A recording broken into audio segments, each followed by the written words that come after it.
be like, I can take my two fingers here, move two things at the same time. I can switch multiple buttons on. I can pan and zoom.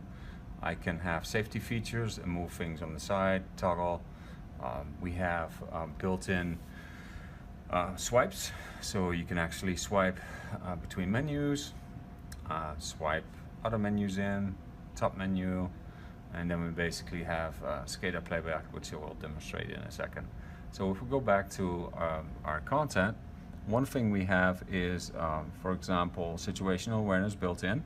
So all the situational awareness graphics, like dashboard type of graphics, we have KPI style of graphics, and typical cards, meters with trends.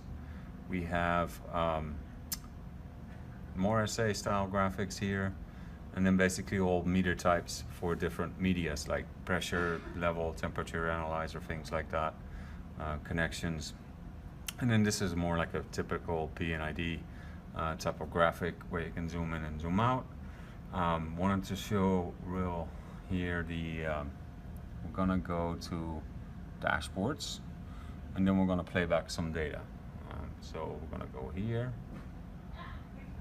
and we're gonna take this dashboard, bring up the Scada Playback. So right now when I go to Scada Playback mode, the system is frozen. Move it to a time, hit the playback button, and change the speed. So right now it's playing back the data from the historian, they're not live. So that's historical Scada Playback feature. This works on any graphic at any time.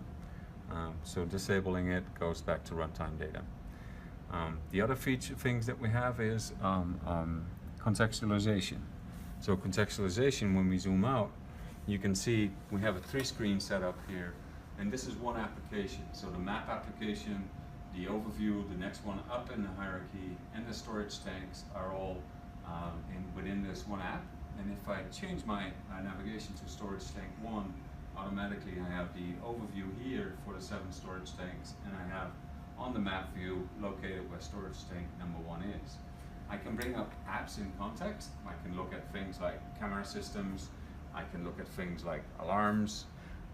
We can go and we can bring up charts for the storage tank number 1 and bring up the chart associated with that tank.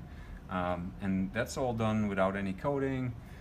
When we change to storage tank number 2, then automatically the map gets its context for storage tank number 2, and we'll be showing that display. So that's basically a quick and brief overview of all the functionality we have.